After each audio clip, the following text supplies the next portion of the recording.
because we're going to have a new scale here. I'm actually going to have it made digitally where it's on a scale of goblins. You know, is it charging into a goblin's nest, hacking them to pieces?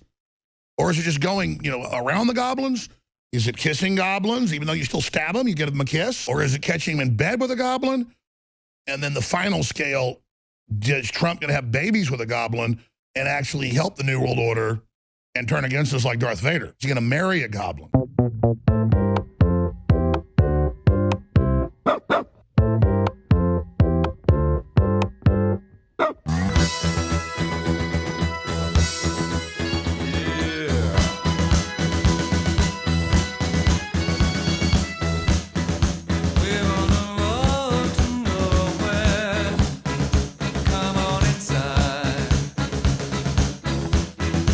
So, yeah. We're back. We're back. This is back. It's still here. It never left. So, yeah, we're here. We're live from Trump Town. Trump's still gone. I mean, things have kind of changed. Tell you what, he's looking great though, isn't he? Yeah, he's really getting in shape. Well, Joe, you see, he's getting ready for the next championship bout. You know, maybe he'll beat them for a third time. So, yeah, I mean, things have kind of changed, I guess, since the last time we were here. But, you know, some things stay the same.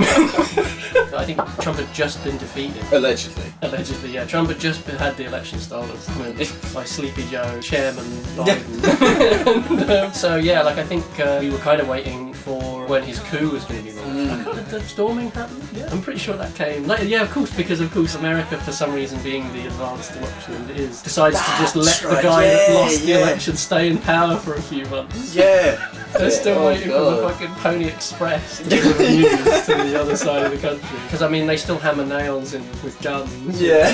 But, I guarantee you, within fucking seconds, find it. I'll just Google, like, just if I Google YouTube that. hammer in a nail, USA. Each hit is a gun goes off, blowing another toe off his foot. It's like Ballad of Buster Scruggs.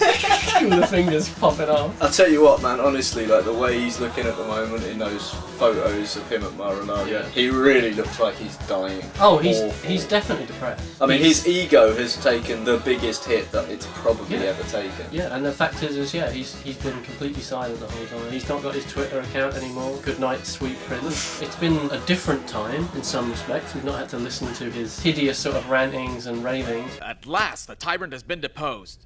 Good. I was sick of the bastard and his fascist politics. But, of course, once again, when you're on the left politically, it's one of those curses. You are cursed to always be right, and for that to always be a bad thing. Yeah. It was really dicey there for a minute, you know? It was really dicey.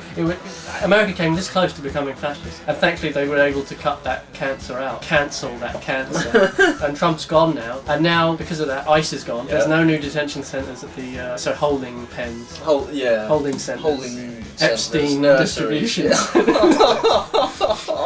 There's no more of that down at the border because Biden said the $2,000 checks. Oh yeah, fresh off everyone the press, got them, didn't they? Fresh off the press, they're rolling out. $15 minimum wage is a cinch now because everyone came together. They compromised, you know, as the Liberals often do. They compromised with the left, and they said, you know what, you're right. You were there for us, and we got rid of Trump. So now we owe you. We owe you one, and we're going to deliver. And Sleepy Joe, he ain't gonna fall asleep at the wheel, you know, contrary to what his name might suggest. He ain't gonna fall asleep at the wheel. Things have changed. It's a brighter future, brighter tomorrow. It's a brighter today as well. And indeed a brighter yesterday. Words have no meaning.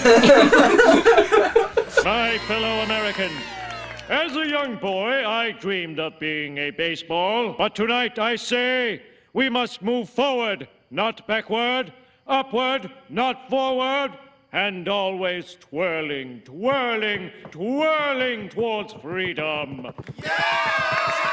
Yeah, it's kind of ironic, isn't it, that we've started a whole YouTube channel based on reading books, which is obviously just us saying words, in an era where words are so completely devoid of meaning. Increasingly meaningless. Yeah, well, I mean, that's the thing. That's what the drink is. It gets us through, you know. I guess, yeah, the book is modern politics, and the drink is the I told you so that you can feel at the end of it as the Gestapo member pushes the gun to the back of your head. So, yeah, here we are. We're back. And we've got the sexiest novel of the decade. Yeah. Also, another thing I just wanted to point out about the cover of this book. Jeffrey Robinson, international best-selling author.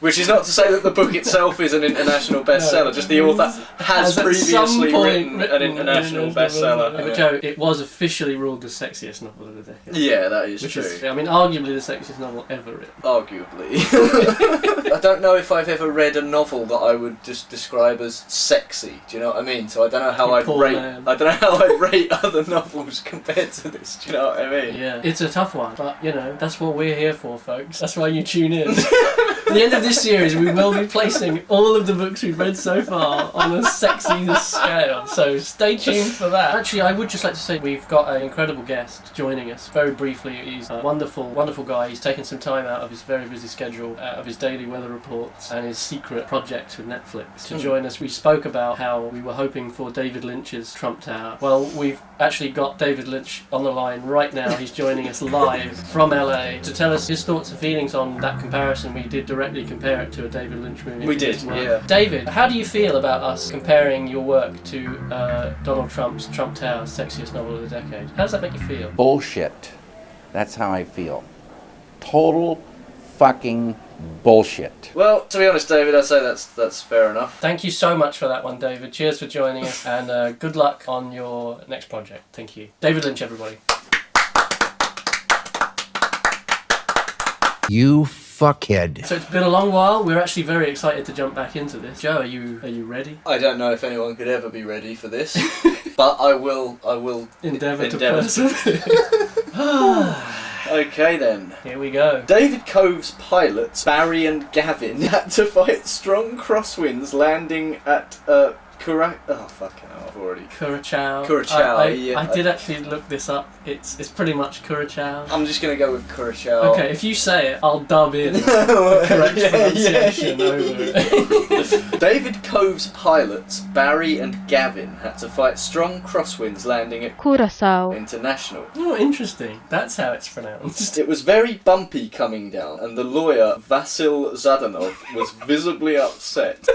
I don't like small planes, he kept saying. I really don't. Why can't the pilots do a better job? This is terrible. I will probably not come back to New York with you. By this point, David could not have cared less.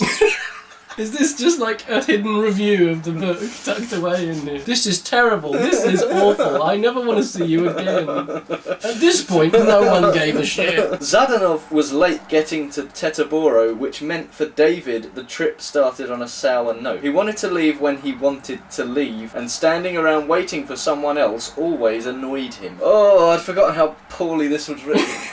Really? Well, no. No, not really, no. As soon as they took off, Zadanov began drinking heavily. Cheers to that, Cheers, Zadanov. Vasil.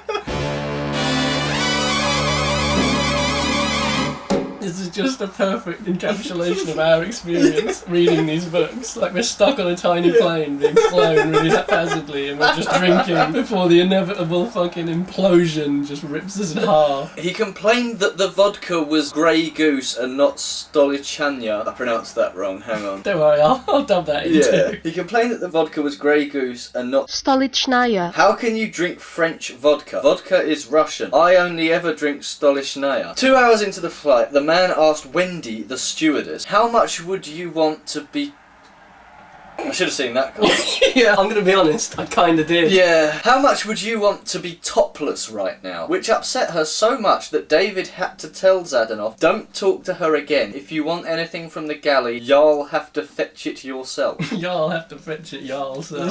Did you remember to make reservations for us? David asked as he scrolled through his inbox. Zadanov held up his hand to remind David that he was on the phone. I gotta make arrangements for the crew, but Zadanov was too busy, speaking very quietly to the person on the other end. David thought, it's almost as if he doesn't want me to hear.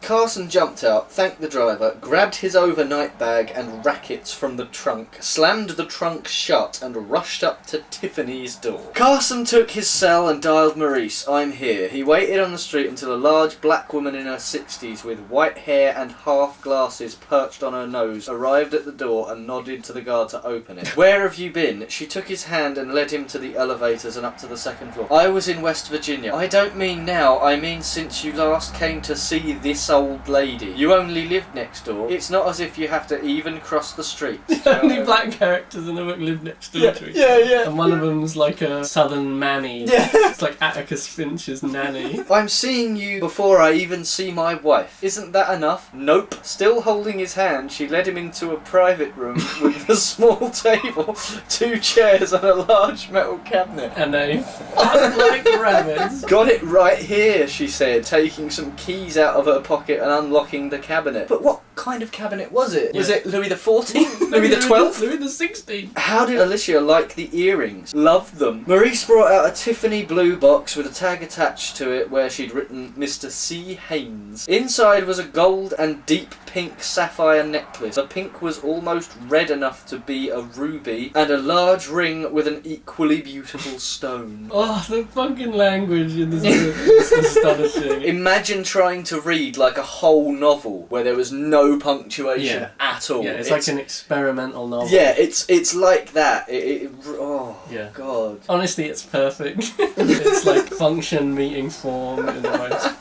perfect way. He looked at the bill, reached into his pocket and took out a large wad of cash and handed her $16,460. She said, "I'll bring your change," left the room again, and when she returned she handed him $1.48. She actually brought him the change. Like, What the fuck is this shit? I'll just go and get your change. Then she left the room and came back with exactly $1.48 in change, handing it to him, he took it, putting it back into his wallet, thus completing the transaction. It's like there is never a point at which they seem to think that it's like acceptable to just end the scene. It always has to keep going. Like, it always just keeps going. He laughed. "Thanks for keeping the place open. You make me feel like the Queen of England at Harrods," and started to leave. After all that, he's not even going to fuck her.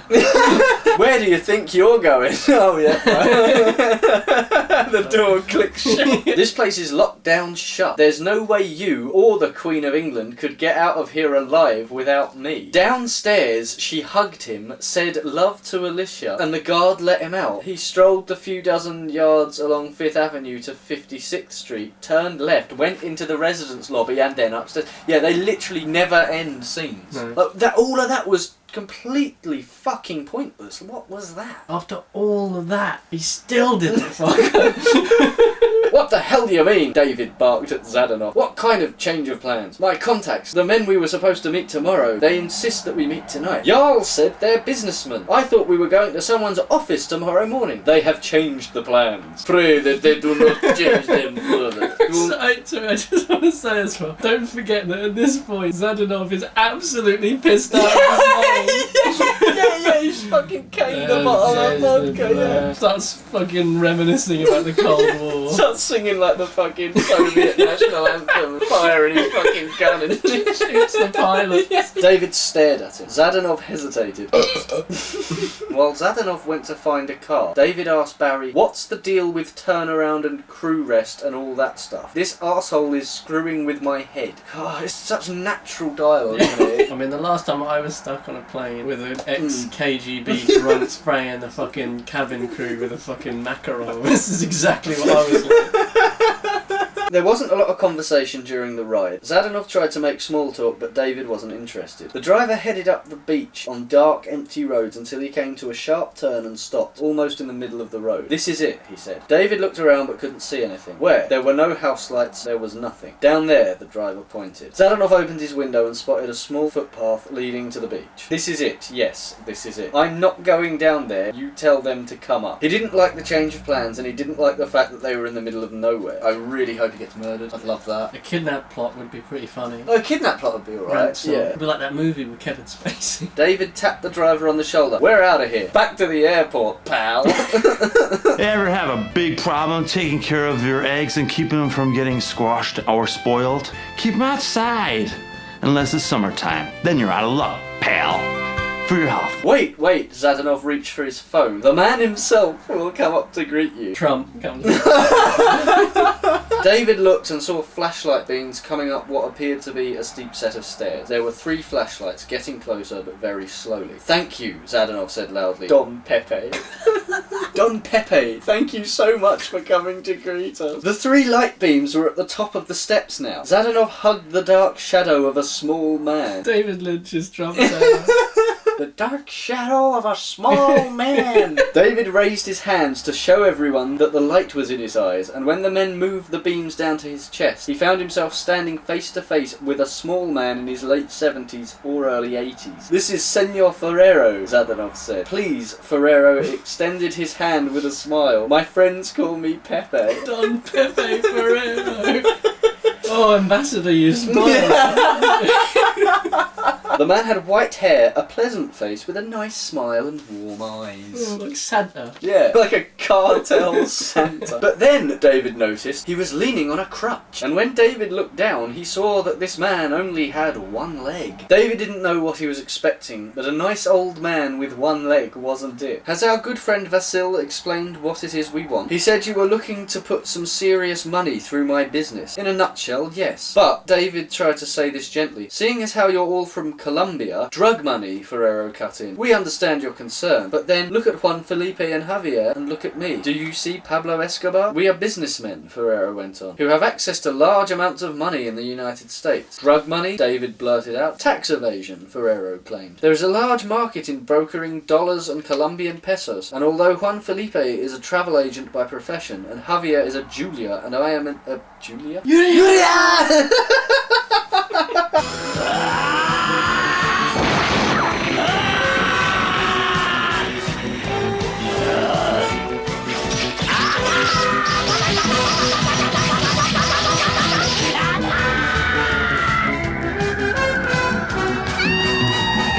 And Javier is a Julia. Oh god, I just did it again! What is happening? What is going on? And although Juan Felipe is a travel agent by profession, and Javier is a jeweler, and I am an industrialist, all of us from Bogota, or Bogota, isn't it? I don't know how that's pronounced. I'll just dub in the correct pronunciation here too. David tried to take it all in. So what I'm really doing is facilitating income tax fraud. Please understand that you are not committing any crime whatsoever, Ferrero insisted. David wasn't yet totally convinced, but the more they ate and the more they drank, the more he realised this could make him the biggest player in the game. By the time the sun came up, turning the sky from bright red and orange into deep blue, the deal was sounding very sweet. It doesn't get better than New York, she said out loud, arriving at Columbus Circle at the same time that she finished her first croissant. Someday, Antonia is going to have the Big Apple by the balls. Yeah, I was going to say, this is the one, Yeah, this- the woman yeah. that just regularly walks Yeah. around talking to herself in the street. isn't it? Yeah. Upstairs in her tiny second floor office just before 8 o'clock, she ran through the report she needed to see, but stopped when she came to Pierre Belasco's report on Carlos Vela. She left her coffee and went into Anthony Gallicano's office. Antonia had long ago cracked his code, his wife's initials and her birthday. So now she turned on his computer and, when it was ready, typed in MAG616. Maga 666. It brought her straight into his inbox.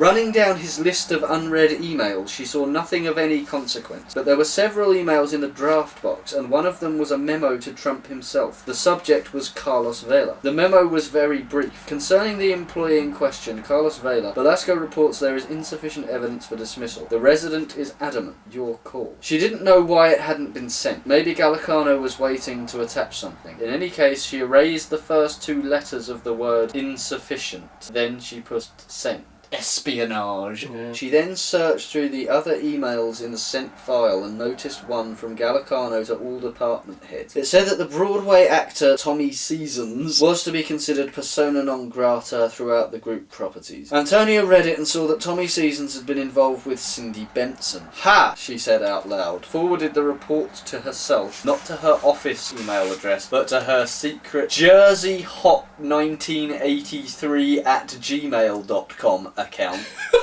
Then erased that sent copy so that Gallicano could never see she'd done it. A few minutes later, Gallicano walked past her open door and waved. How come you always beat me to work? Finishing her second croissant, she waved back. Worms. He stopped short. Did you say worms? As in what the early bird gets? Oh yeah, of course.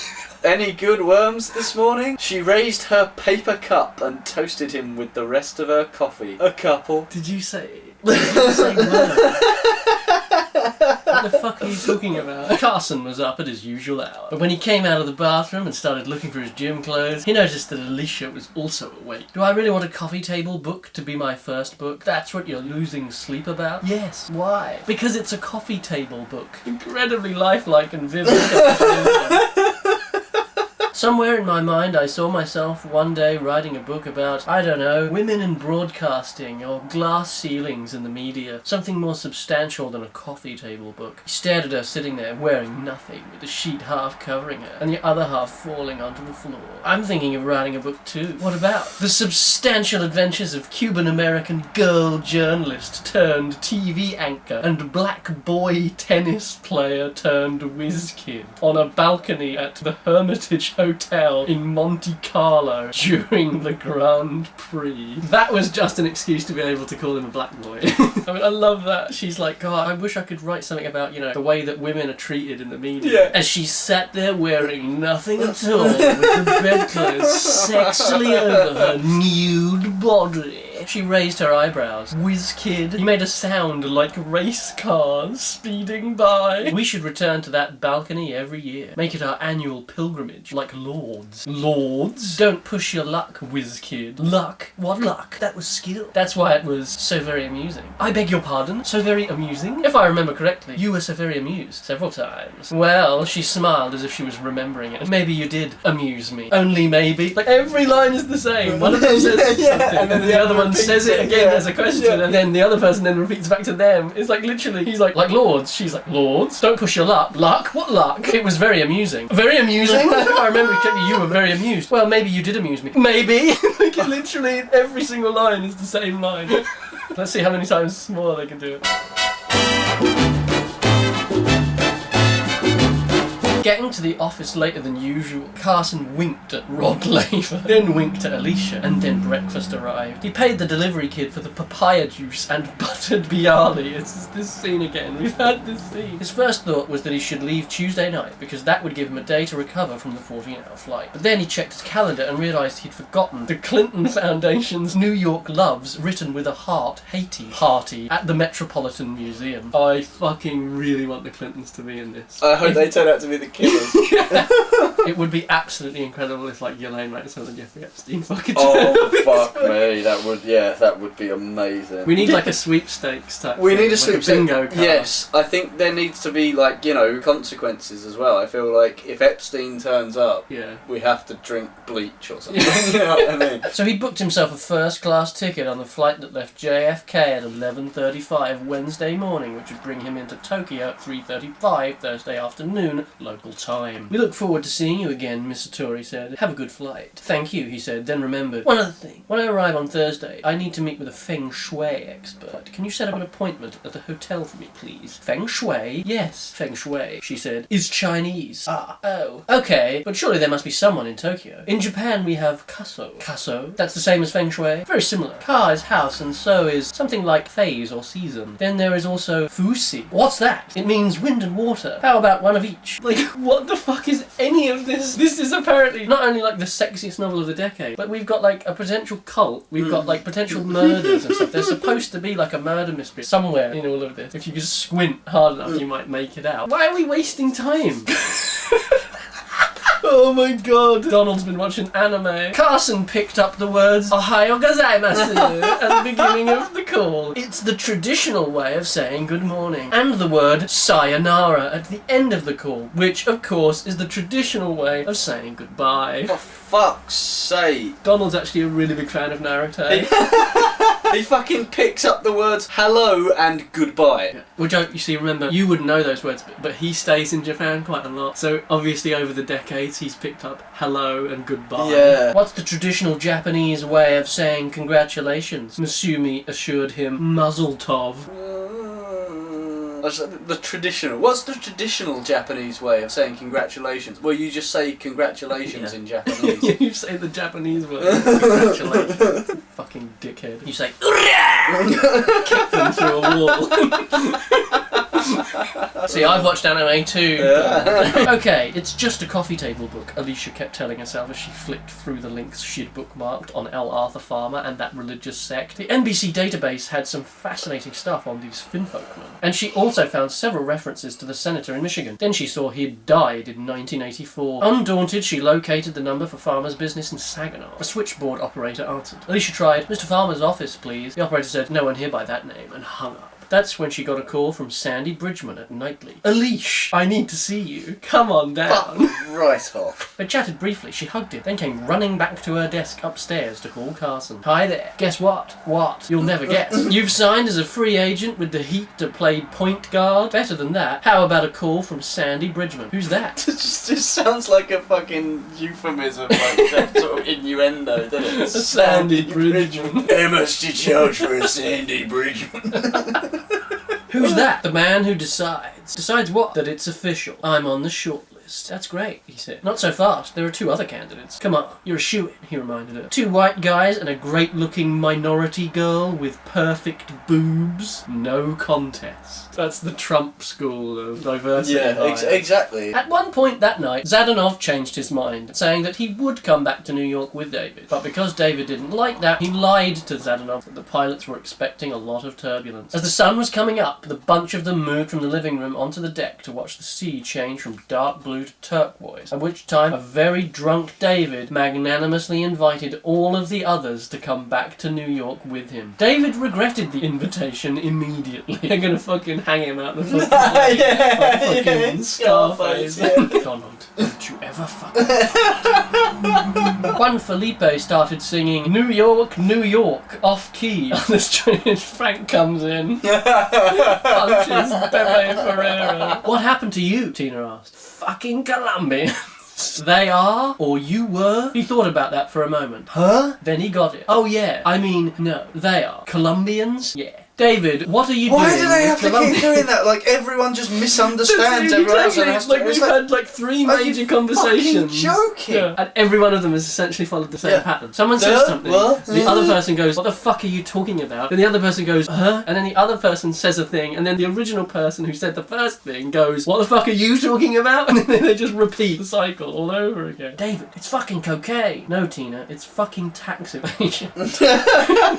"Count me out. If you want to get involved with these sleaze bags, then you open a separate trading account. My money stays out of it. Our joint money stays out of it. My name stays out of it. If that's the way you want it," he said, "fine. If you're fucking stupid enough to get involved with these guys, fine," he said. "Fine," she said, and went back to the office. "Fine," she said, getting up from her desk and leaving the room. "Fine," he said, and began looking everywhere for a really big cargo. Pierre Belasco got out of his taxi at the 5th Avenue entrance to Trump Tower, walked through the atrium, stepped into the elevator, and hit the button for 24. He needed to speak to Bill Reardon. "I'm still bothered about Vela." "Moot," Reardon said. "You see the email? From the boss himself." He turned the screen to face Belasco. Leaning forward, Belasco looked at the email signed DJT, which was in response to an email from Anthony Gallicano earlier this morning. It was CC'd Belasco and Reardon and said simply, "Fire him." That's his classic This is- catchphrase. Fire him. That's what he always used to say on that show. Fire him. "Pierre, you need to see this. You won't believe it." Motioning that they needed to speak privately, the 2 men went into Belasco's office and Reardon shut the door. Reardon put a DVD into the machine, took the remote from Belasco's desk and pushed play. The screen flickered and the camera shot remained static on a large table for a long time. "The Boardroom," Reardon said. "The one the boss uses in the television show. The Celebrity Apprentice Boardroom. Yeah, watch." Fire him. His catchphrase. Fast forwarding the DVD, the time clock raced to 3:27. That's when Reardon slowed it down. 2 shadows stepped in front of the camera, then moved away and came into focus. It was hard to see because the Boardroom set was unlit, but Belasco watched as the 2 people went to the big table. It was a man and a woman. "Here you go," Reardon said. The 2 looked around, then the man moved in on the woman and they embraced. Within a minute, she was lying on the table and he was lying on top of her. "Can you believe that?" Reardon stopped the DVD. This was live last night? This morning. You didn't recognise our little Romeo? No, your boy Tomas. Velasco was shocked. My elevator operator? We've got him on camera sneaking up the back stairs and onto the floor with some woman. What time does he come on? 3:20. Yeah. Tomas looked at Velasco, then walked into Velasco's office. Immediately, Reardon barked, "How fucking stupid are you, pal?" Reardon shook his head several times, which is an ongoing theme, isn't it? Yep, so he's a cult member. Yeah. It's like fucking Jacob's Ladder. Yeah. Well, wait, hang on. No, they nod several times. He shook his head several times. So he's like a... He's like Van Helsing. Yeah, he's here he's to get hunting him. down. Yeah. We're through the looking glass here, people. So you know a book is fucking dull when you actually have to start making up the plot yourself. Inventing a second book. Reardon shook his head several times and started out of the office. What a piece of cake you are, my friend. Looking at his ass. Ricky Lips was half asleep, laying on his back, naked except for his ankle bracelet. He's wearing an ankle bracelet. Please, Please I know remember. it's difficult, but please try and remember. It's never going to come up. It's never coming up. I'll tell you, if it doesn't, imagine if it Oh doesn't. god, Could I you imagine really it? hope it doesn't. Honestly, I really hope it doesn't. Instinctively, he reached for her. With his eyes shut, he felt her slide up his chest, and then she was on his face, so he opened his mouth, and then he screamed and sat up. Ah! The woman next to him screamed, you get it, I'm not doing it again. The ocelot growled and hissed, clawed the woman, then jumped off Ricky's face to the floor and raced away from the bed. What the fuck? He yelled, spitting the ocelot's taste off his tongue. Damn cat scratched me, she shouted. Ptoo, he spat. I licked it. Ptoo. This is going to be like Sweet Home.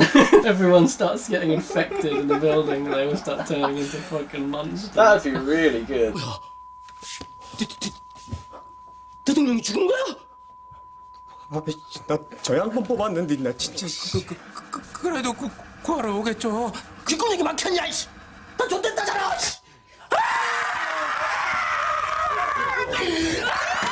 So we've got the cult. Now they're going to Where start... ocelots. Yeah, where ocelots. They're going to start turning into fucking monsters. This is going to be sick, man. I'm bleeding, she screamed. Fucking cat, I'm bleeding. He looked at her. You're bleeding. Fucking cat. What is this? What is it? Joe. He's got an ocelot now, and it's scratching. I mean, what the fucking hell is going on? Hilarious. Absolutely hilarious. He stared at the ocelot that was staring intently at him. Then he started looking around the room. What's that smell? He moved through the room slowly, watching the ocelot out of the corner of his eyes, then got down on his knees and smelled under the bed. Can you guess what it is?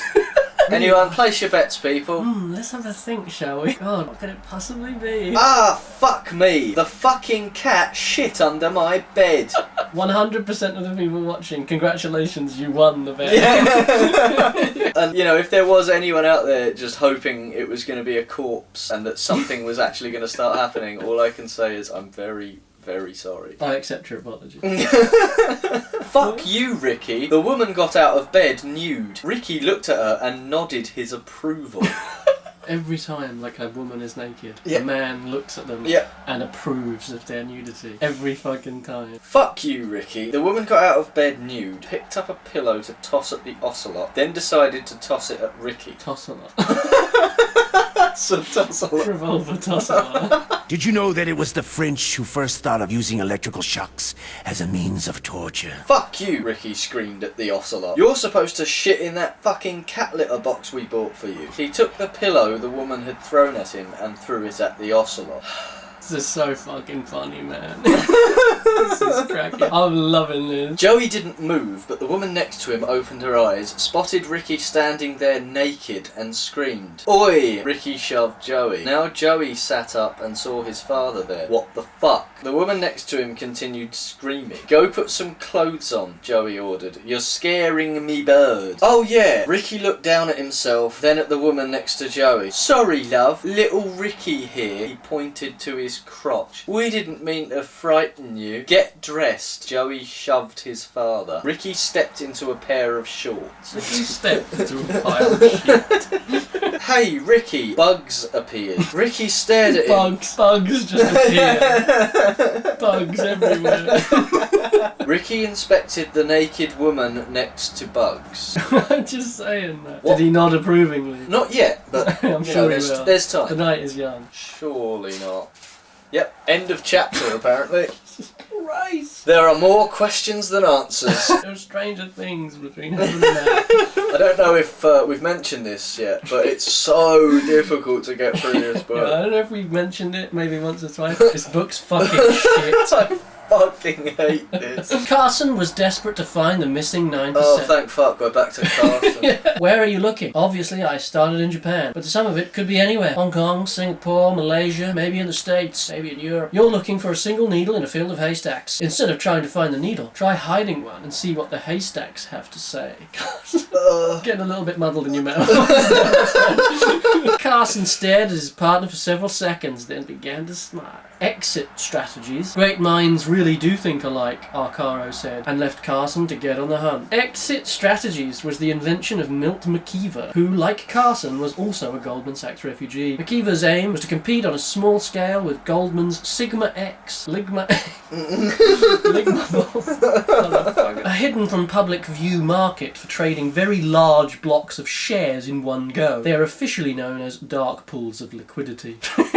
That just sounds like a giant pit full of shit. Dark pool. A dark pool of liquidity. And that's exactly the image you should have in your mind, because that's exactly what it is. When Carson got McKeever on the phone and asked about Shigatada, McKeever said he didn't think anything was floating around at the moment. You see, floating around in the dark the pools dark of liquidity. Exactly, that's what I'm saying. It's like the whole metaphor of this is literally just a giant pool of shit. It's the bit in the Magic Christian where they dump all the money in like fucking piss and blood and shit, and all the bankers jump in and start swimming around to get it. Like, it's literally true. It's not a joke. Off the phone with McKeever, Carson took a fast look at the pen-in account, which was held at HSBC in Hong Kong. Oh, Pepe's got an account. Yeah. Like, how much fucking time wasting we're getting in the middle of this book. Honestly, I zoned out a bit there, and I was just looking, and I can see all these other books that I could currently be reading. In that fucking jacket, it says he's written 26 books. Now we know why. He bangs them out in an afternoon. Yeah. It's effortless to write shit like this. You just fucking ramble nonsense, never read it again, and throw it out a fucking window, and wait for someone to pick it up off the fucking street and say, oh, I published the novel just now. A white stretch limousine pulled up to the residence entrance on 56th Street, and a tall man in his early 60s with very short, dark hair jumped out. Out of the sunroof. Yeah. Boom. Horace Belgrave, he announced. Miss Cindy Benson, please. Please tell her that her chariot awaits. But it was another 25 minutes before Cindy appeared, wearing no makeup, no jewellery, and with wet hair under a red mariner's flat cap. She was dressed in faded blue Roberto Cavalli jeans, torn at the knees, a simple red and black t-shirt, red trainers, and was carrying a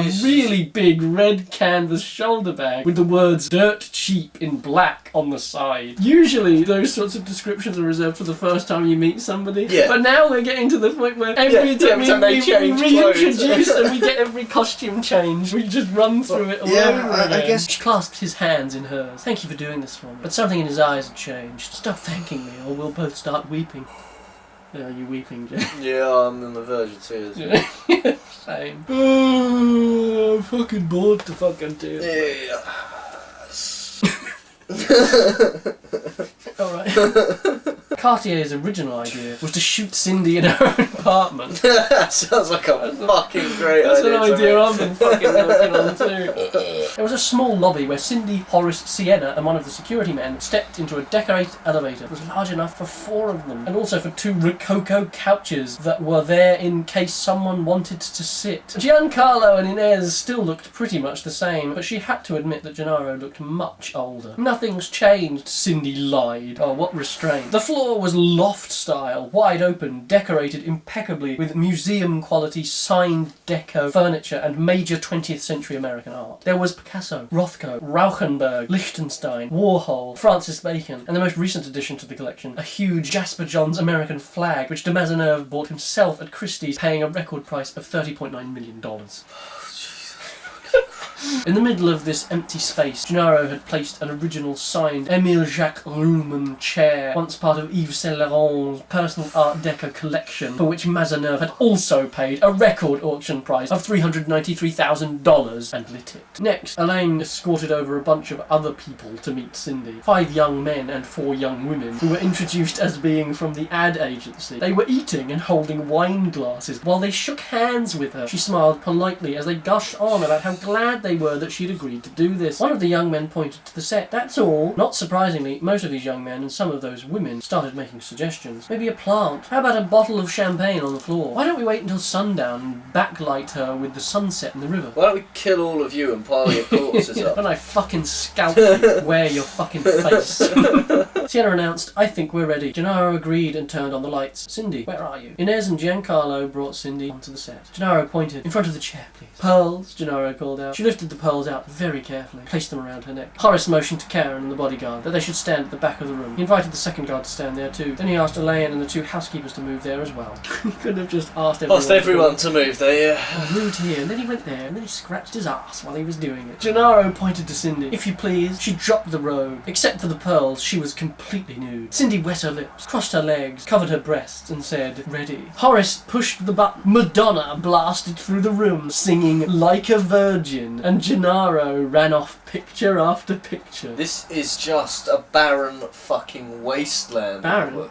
Barren Trump. Barren Wasteland Trump. Her legs stayed crossed and her hands never revealed her breasts. But she became someone else with each shot. Her mouth opened. She played her lips across her tongue. She winked. She smiled. She pouted. She laughed. She cried. She hated. She loved. And all that time Gennaro kept shooting. And all the time the lights kept exploding on. And all the time Madonna kept singing. I was just thinking Madonna was in this book earlier on. Madonna came out with a fucking cake on her. Yeah, fucking hell. Without missing a beat, Gennaro handed the Hasselblad to Sienna, who gave him a Nikon. He continued shooting pictures of Cindy naked on the chair. She made love to his camera. Then suddenly, just like that, Gennaro leapt up and screamed, Cindy Benson, I love you. Everyone in the room applauded.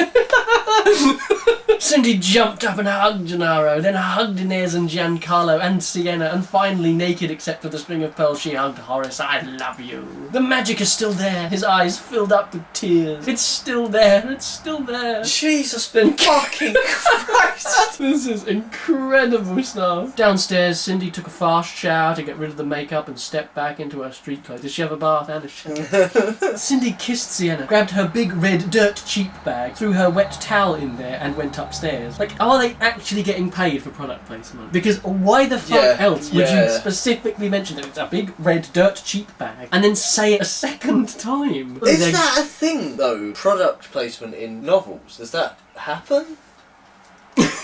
Yeah, no, I know, but like, surely. Do they get paid for that, or is it just that the whole? It's the same thing, isn't it? Yeah, I mean, I guess it is. Yeah. The fucking coffee machine. Yeah. Why would you put that in at all? Like, the only reason that exists. I'm gonna have to look it up. Yeah, I am gonna have to. We will get to the bottom of this because I've never heard of it before. You know what I mean? Product placement in a book. I've never heard of that.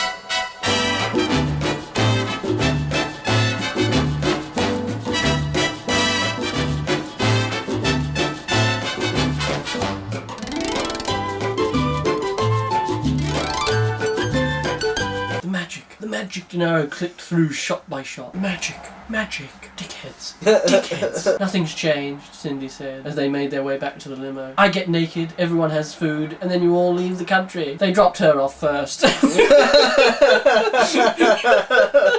I'm still not convinced that this isn't satire. Yeah. Oh, Jesus fucking Christ.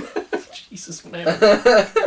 There was a lot of paperwork necessary to set in motion Thomas's permanent dismissal, but we're still doing this. It's already finished. It's already done, and we come back to it. God's sake, we've not got a plot yet. No, but we can come back to this. Fuck me. Taking his calendar, he jotted down drinks after board meeting 9:30 Guildenstern. Above that, he'd noted his 3 o'clock appointment with Rebecca Batelli, then someone from his accountant's office. He picked up his phone and dialed Scarpe Pietrasanta to remind her. The number went straight to voicemail. He hesitated, was about to hang up, but at the last minute left a message. It's Pierre Velasco, checking up on you, bye-bye. And he hung up. So she could say she's gone missing. He went up there and knocked, and no one answered, and now he's phoned and no one's questions answered. Do you think maybe... Maybe she's been moidled. Yeah, maybe the poor widow, the grieving widow, has been violently murdered. Please, God, come on, don't let us down. The fucking cult. I'll tell you, that forest will get built, and the cult will move in, and they'll live in the fucking jungle. There'll be a jungle cult. Jonestown in the fucking Trump Tower. We'll kill her birthday girl. I got guns, I got claws, I got cutlasses, I got dynamite. Oh, Jesus. Olinda came to work early Monday morning and was surprised to find Zeke already there. What time is Nobu delivering? At 11. We'll be 8 and we'll eat outside. Olinda began preparing the table while Zeke phoned the colony's gatehouse off the Malibu Road and gave the guards there the names of his guests. Bobby Lerner was first to arrive. Then Bing O'Leary walked in with his father-in-law, Harry Kahn. O'Leary was Zeke's age and Kahn was probably somewhere around 80. Zeke didn't know for sure and Kahn never mentioned it. Why have you mentioned it then? Why are you mentioning him, never mentioning it? No sooner had the Nobu van driven off when Carl Kravitz walked in with Ken Waring. Look who I bumped into! The last to arrive was James Malcolm Isbister, or Ibister, however that's... I'll put the correct pronunciation. So yeah, this is who I've been waiting for. James Malto, he's definitely Scottish. We're 176 pages in and something might be about to happen. So I should point out, as a commenter pointed out under our last video, part of the legend of the Finfolk is that they would actually kidnap women to, let's say, procreate with. Let's keep it light. So this sort of sex trafficking, kidnapping stuff fits perfectly. I'm just wondering, was Jeffrey Robertson trying to tell us something with this? That there's secretly a bunch of Finfolkmen living in Trump Tower. Finfolkmen who kidnap women. Yeah, maybe. Jeffrey, are you in there, buddy? Can you hear me? Just some food for thought. Well, thanks for keeping it light. I appreciate your letting me join you. Is it Isbister or Ibister, do you think? I don't know. I need the toilet, so if I go and find out. Okay. Is that how you find things out? Yeah. The last to arrive was James Malcolm Isbister, a man in his late 40s with iron straight posture, close cropped dark hair, a drawn face, and a slightly pasty complexion. That just sounds so much like a fucking Shadow over Innsmouth. You know what I mean? He's got the Innsmouth look. Like, he's like pale and pasty and dark hair. But he is a Finfolk man. Got little gills under his ears. It's like, come on, it's so obvious. He was the only one wearing a suit, a white shirt and a tie. Isbister shook Zeke's hand firmly. It's very nice to meet you. I've heard a lot about you. Shakes the hand just a bit too hard. I have seen many things. You're very welcome, Zeke said, bringing him into the house through the living room and onto the deck. Would you like a drink? G&T, V&T, Bloody Mary, beer? I don't drink, Isbister said. He's a cult member. Yeah. He's definitely a cult member. Pomegranate juice, if you have some. Otherwise, water will be fine. Warm water. Yeah, warm, salty water. Just starts pouring into it. Give me sugar. In water. Zeke poured him a glass of Vittel, while Kravitz, Kahn and Waring asked Isbister all sorts of questions. Do you come out to the coast often? Have you people invested in films before? I come up on shore very often. Isbister sipped his water and, polite to a fault, never answered a single question with anything more than a vague response. When Olinda nodded that everything was ready, Zeke announced, "Lunch is served." They sat down at the table and began the ritual of passing around dozens... The what, sorry? They began the what, sorry? What was that? I'm on to you, Jeffrey. I know what you're doing there. Oh, they began a ritual, did they? Yeah, who saw that coming? They sat down at the table and began the ritual of passing around dozens of plates. Zeke moved his chair slightly away from the table, crossed his legs, and began. We looked at Pinewood, Thames, and Astor in London, and we're ready to move on Astor. But we've got fucking Innsmouth Isbister sitting at the table, and we're still just talking this shitty business. And the fact that we've got Carson with the fucking Japanese business. Yeah. We've got the code Groves with their fucking Colombian business shit, and then we've got these guys with their fucking movie business shit. Like, that's it. That's all we've had so far. Vancouver won't work and Toronto is way overpriced, but around the corner from the port of Montreal there's a place called Nuns Island. Nuns Island. Ah, yes, I remember it well. Why do they call it Nuns Island? There used to be many nuns. Not anymore. Not anymore. His sister's just sitting there eating the fucking cat. Slowly eating the entire table. It's just being pulled out away from her, all looking at his plates, like rattling. They just turn back and the whole thing is gone and you just sat there at the end. Please continue. The men sitting around Zeke's table looked at each other and, one by one, started nodding. Everybody except James Malcolm Isbister. This is, obviously, not a business we know. The real estate side interests us, but I don't think we want to gamble on the motion picture side of this. He's like multiple souls. He is Legion. We are not interested in your mortal pursuits. This is amazing. I'm glad Isbister's turned up, though. Fine, I knew he would be great. We can structure a deal, Bobby offered, so that you're only a real estate partner. That would be more to our liking. How much are you looking for? Total is in the ballpark of 1.6 billion. Isbister announced that it was time he left too. I will study the numbers. I shall study the stars. They will speak their truth to me, and me alone. Well, thank you for coming. You cannot challenge the silence of the cosmos. Charming fella. Thank you. Isbister handed him a card that had nothing but his name and an email address. There's nothing on it. It's not even a blank piece of paper, it's just a piece of nothing. It's like just a hole in the world. Yeah. He dies right on the spot. What do you think of our new best friend, Mr. Isbister? Strange man, Zeke said. Yeah, but Kravitz said, when he heard the numbers, he didn't even blink. You wouldn't blink either if your boss controlled 20% of the world's rice. There we go. There we have it. All the confirmation we need. So Isbister is a Finn folkman and they have L.R. the farmer's money. Yeah. So I'm beginning to suspect that the murder is historical. Yeah. And that They murdered him years ago and they've been like controlling his fucking funds basically. Dr. Robert Gildenstein and his wife Dr. Susan O'Malley, who were both orthopaedic surgeons, lived in a large 3-bedroom apartment on the 37th floor with their twin 4-year-old daughters. I don't give a shit. Leaving the Gildensteins' apartment, Belasco worried that 10 o'clock might be too late, but dialed Mrs. Essenbach's number anyway. I hope I haven't disturbed you. Pierre, she gasped. You never disturb me. How lovely to hear your voice this late in the evening. Oh yes, she said, as if she wanted him to believe she'd forgotten. The residents' board meeting. Indeed, he hesitated. Would it be convenient if I stopped by? It is never anything but convenient to see you, especially after hours. Oh, I'm putting the effort in, guys. You are, yeah, I'll give you that. I'm making it even sexier. Do you know what I mean? Like, if that was possible. The front door was already open. Let yourself in, she called from deep inside the apartment. He did. Keep walking and you'll find me. A bit like hide and seek. He didn't like that.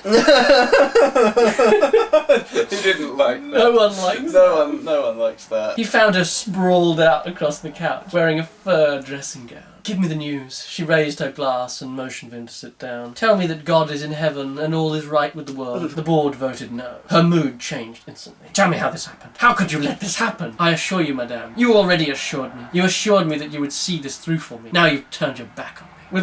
Without warning, she threw the champagne glass at him. Madame, it missed. If you will excuse me, there's nothing more to discuss this evening. You let this happen. You gave me assurances. I did nothing of the kind, madame. He turned on his heels and started to leave. Good evening. She screamed at him. You assured me that you would take care of this. You made promises to me. Belasco immediately returned to his office, shut his door, sat down at his desk, and wrote a very detailed 2-page report of his confrontation with Mrs. Essenbach. Half an hour later, an email came in from Bill Riordan. You've made my night. Us 1, man in underwear 0. What?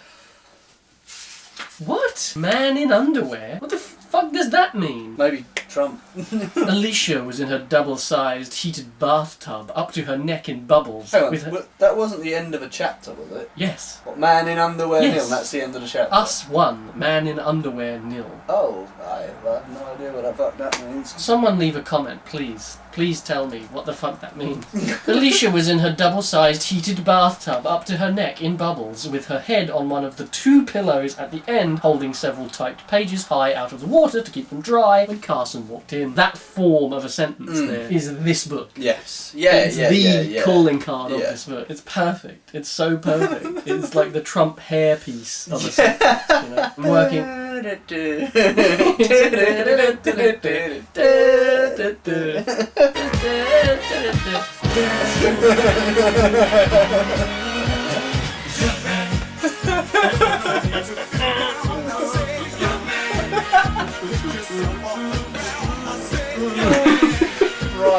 Excuse me, madam, I'm working my way through medical school. May I examine you? She glared at him. Is there no privacy anymore? He started pulling off his clothes. No. Wrenching his clothes, fucking Isbister. Started wrenching off his skin. Yeah. He started pulling off his clothes. Not when you're naked. When he was, he got into the tub with her, sitting at the other end, so that he could face her, spilling bubbles and soapy water all over the floor. As I was saying, he leaned forward and moved his hand all the way up her leg. Eyes open wide. What do you think you're doing? Say ah. Hey! She squirmed, bent her left knee, picked up her foot and put her heel up against his groin. Leave me alone or else. You're so mean. He pulled back his hand. She moved her foot so her toes were touching him there. Really? He smiled. Not really. Then she moved her foot away. Yes, really. Put it back. Oh, fucking Jesus. Someone shoot both of these cunts. Someone fucking killed somebody. Someone kicked the door in and Tommy gunned both of these motherfuckers. We need fucking Gary Oldman kicking the door in. Here we go, here we go. She shook her head and started to read to him from the typed pages she was holding out of the water. Like the English pilgrims of the 17th century, the Finfolkmen left the Orkney Islands to escape religious persecution. What? She repeated. The Finfolkmen left the Orkney Islands. He's surrounded by them. Who is? L. Arthur Farmer. They protect him. Who does? The Finfolkmen. Who the fuck are Finfolkmen? They're a mythical creature. From Finland? No, from the Orkney Islands. See, I'm well ahead of her. Yeah. Finfolk kidnap fishermen and force them into servitude. They are territorial and greedy. They have a special weakness for silver. See? See what? They have a special weakness for silver. L. Arthur Farmer's silver? The rice guy? Finfolk kidnap fishermen. What if they've kidnapped farmers? Mythical creatures can't kidnap anyone because they don't exist. That's why they're called mythical. You don't understand anything. He reached for her under the water again. Hey! She moved his hand away. Listen to this. Worshipping the creature during the Middle Ages. The Finfolkmen, she reminded him. Those are the religious people, not the mythical creatures who are just Finfolk. Evolved a belief in a power of the sea and left the Orkney Islands, landing in northern New Brunswick, Canada, where they established a small religious colony. By the end of the following century, some of them had migrated west to establish a second religious colony on the shores of Lake Superior. Carson wasn't having it. This mythical creature they worship. If they're not from Finland, why aren't they called Orkney folkmen? Alicia disregarded him. They don't worship mythical creatures. These are Christians who believe they are derived from a mythical creature, and accordingly deny both the Roman and Episcopal glossary. He stared at her. What the hell does that mean? It means that's why they had to flee England. They believe in honouring God, country, hard toil, and their elders. Every young man is expected to serve in the military before returning to the community to marry and propagate. Ah, Carson smiled, leaned forward and reached under the water. Speaking of propagating, she brought her knees up and moved as far away from him as she could get in the big tub. Farmer, who was born in Grand Rapids, Michigan, is known to have spent summers in the Upper Peninsula as a child at his grandfather's cabin. As Farmer's people were themselves pilgrims from England, he would have earned a certain trust among the Finfolkmen. He thought about that, then wondered. Like Howard Hughes and the Mormons? Yes, exactly. These guys have cut him off from everybody. They're holding him captive. He's their prisoner. They own him. Him and all his silver. You're assuming that he's still alive, which he probably isn't. But does it really matter if he's alive or dead? They own his business, and if they can make people think he's alive while they're running everything, then they've become him. Carson decided, so it's Howard Hughes meets the Wizard of Oz. Exactly, she agreed. The Finfolkmen are the Wizard of Oz. I have to go and fucking ruin it. Yeah. And then I go and spelling out the entire fucking metaphor. She leaned out of the tub and tossed the papers on the floor, far enough away to stay dry. Then she brought her toes back to where they'd just been and started flicking them against him. Oh, he looked at her. Just when I started getting interested. Don't you want to talk?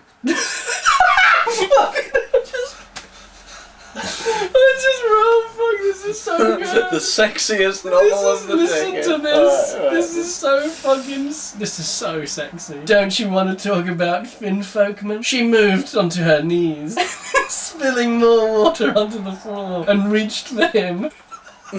Let's Finn Folkman instead.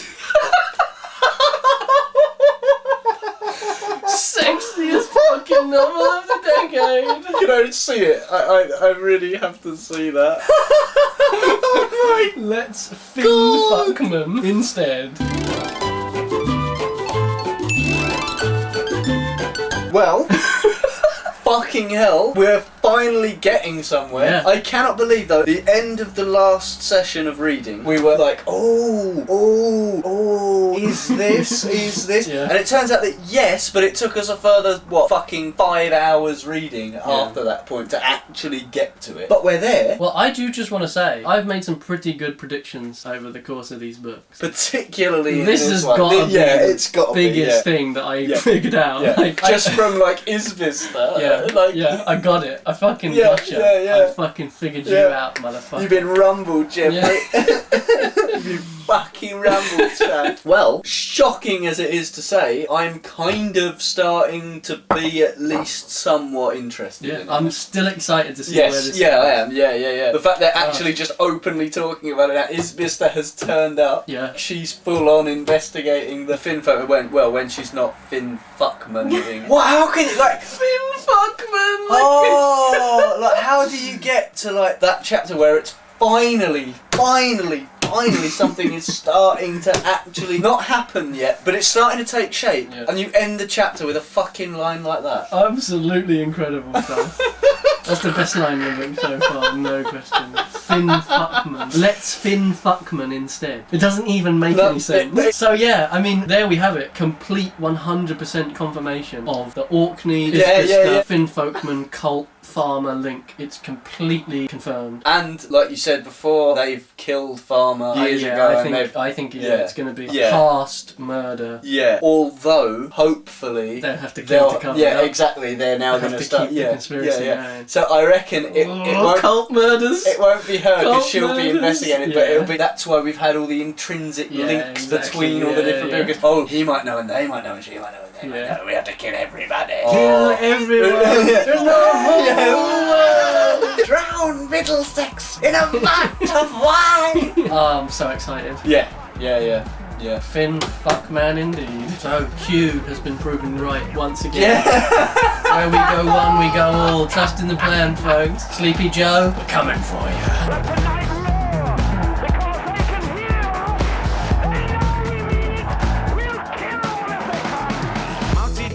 Change must come through the barrel of a gun. Not through talking and not through waiting and sitting around just contemplating on the facts, cause we know what they are. So let Mousy Tongue be your guiding star and pick up the gun, learn how to fight all through the day and all through the night till come the day when the last fight's won. I want you to listen, son, cause Mousy Tongue said change must come through the barrel of a gun. I want you all to listen, son. Listen, son, change must come. Change must come through the barrel of a gun. Change must come. Change must come. Change must come. Change must come through the barrel of a gun. Right, it's your turn. Oh, fuck. I'm really enjoying reading this. Some of those moments. Someone just walks in the room. Oh, fuck. Hey, how are you? Good to see you, buddy.